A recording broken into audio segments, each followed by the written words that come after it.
Hello, everyone. My name is Myesha. I am going to be doing the coping skills workshop today.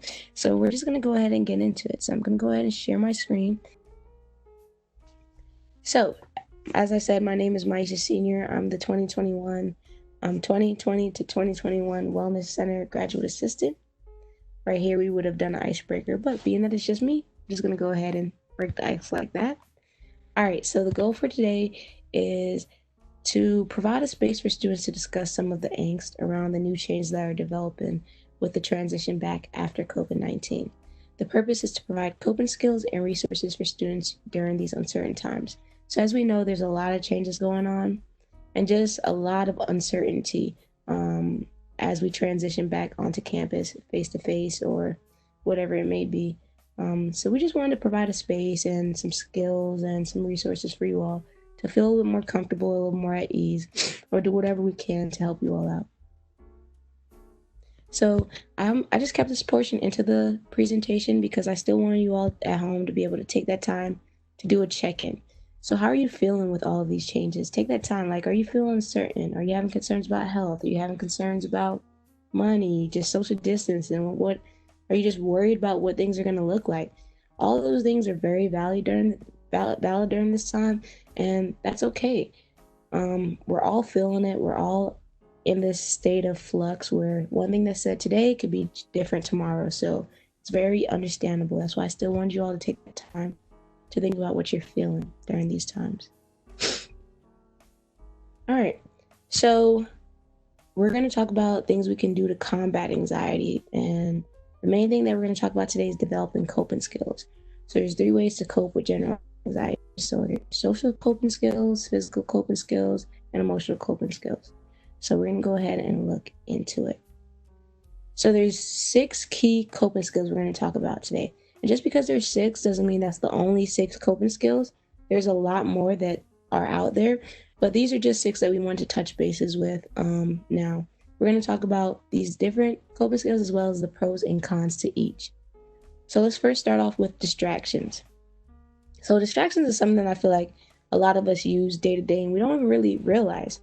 So I feel like during this time, a lot of us are doing puzzles, cleaning, crafts, computer, Pokemon Go, maybe if you're still doing that, TV, Netflix, reading, gardening, art, learning, Instagram, and letter writing.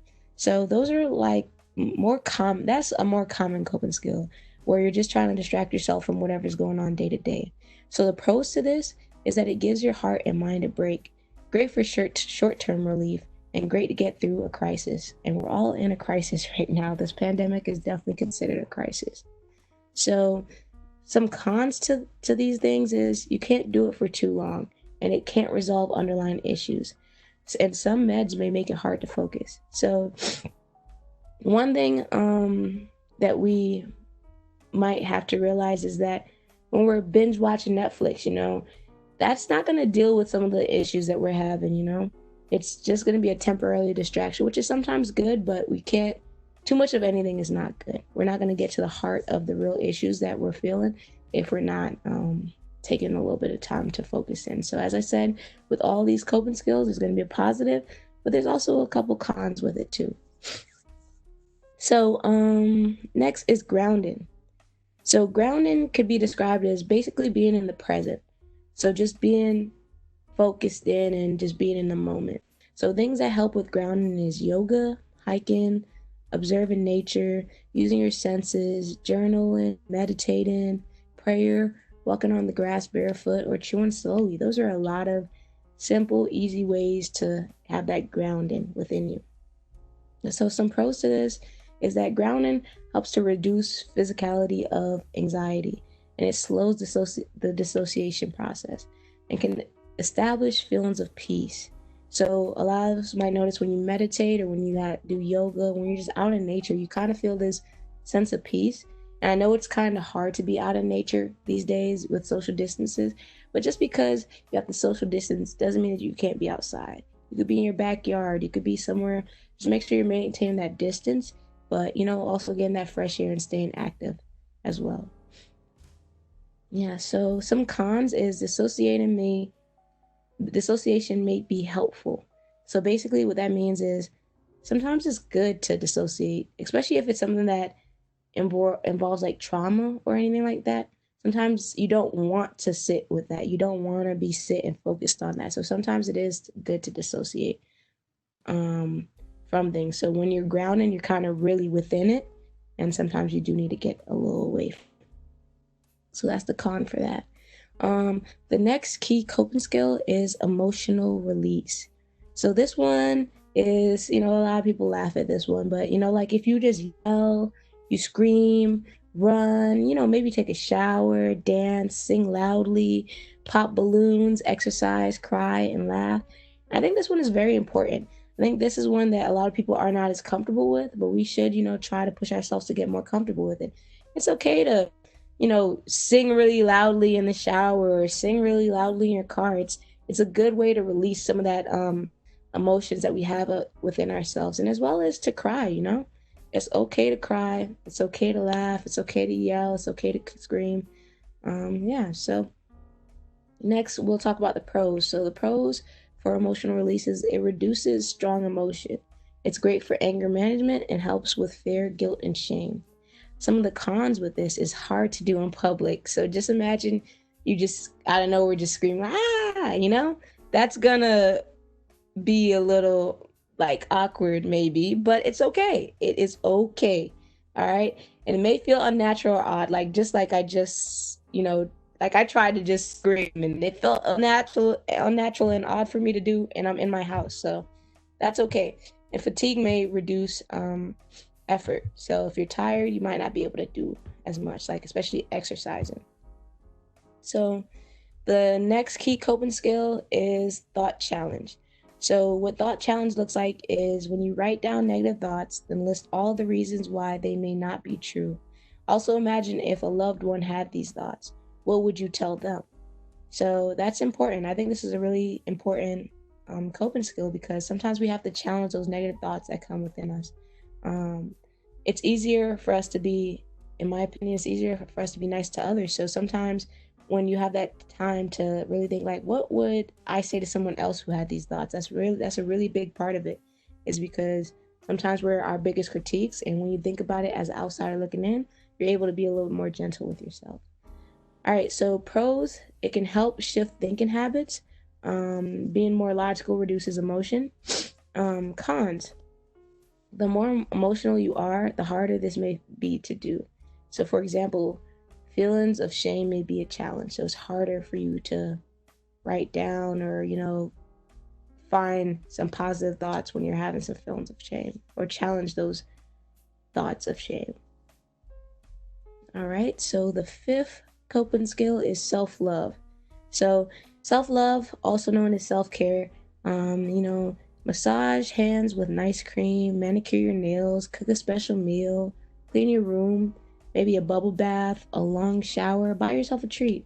You deserve it. Okay, so the pros is it helps you develop comfort being alone, and great for guilt or shame, and you deserve it, as I said.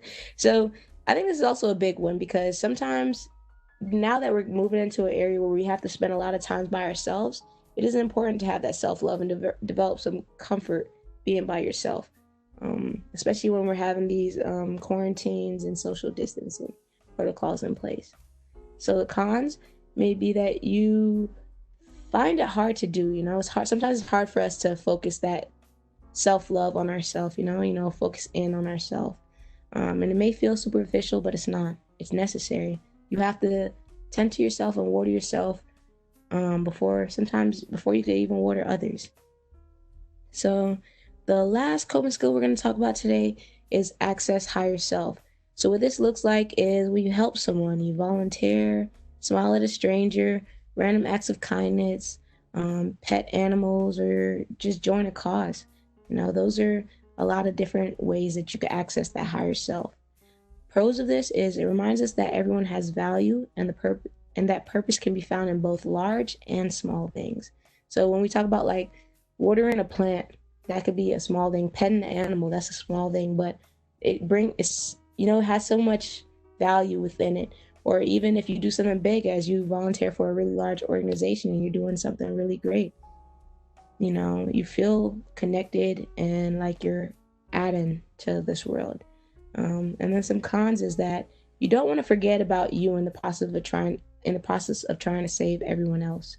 So you don't want to just give all your energy into other things and forgetting that last piece we talked about, which is self-love. So as we said, a lot of these, they go hand in hand, but it's all about setting up those boundaries. Like you don't want to do too much um giving and not enough receiving too, for yourself, putting into yourself. So another thing to think about is some of those boundaries.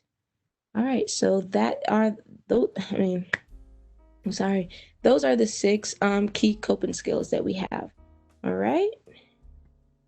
So as we wrap up, I just want you to think about, and I know that was really quick, but usually if it was during the workshop, we do a lot more talking and discussion back and forth. But yeah, but it just ended a little quicker. But yeah, so I just want you to take some time to like reflect on some takeaways from this presentation that you plan on using in your day-to-day life.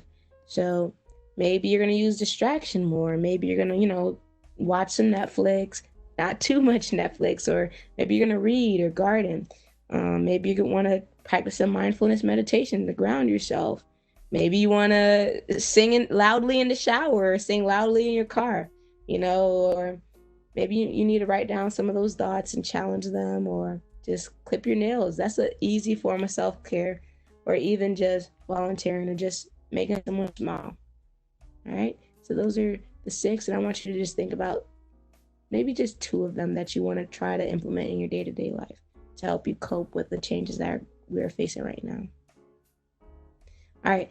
So as you know, workshops are not a supplement for individual therapy. So if you do feel like you need some more resources or some more help besides what was provided in this workshop, you can contact the Wellness Center at wellness@rollins.edu, and the number is 407-628-6340. And my name is Myesha Senior, and my email, if you'd like to reach out to me, is msenior@rollins.edu. So thank you all for coming and participating and watching this video. I hope you were able to get something good from it, and thank you.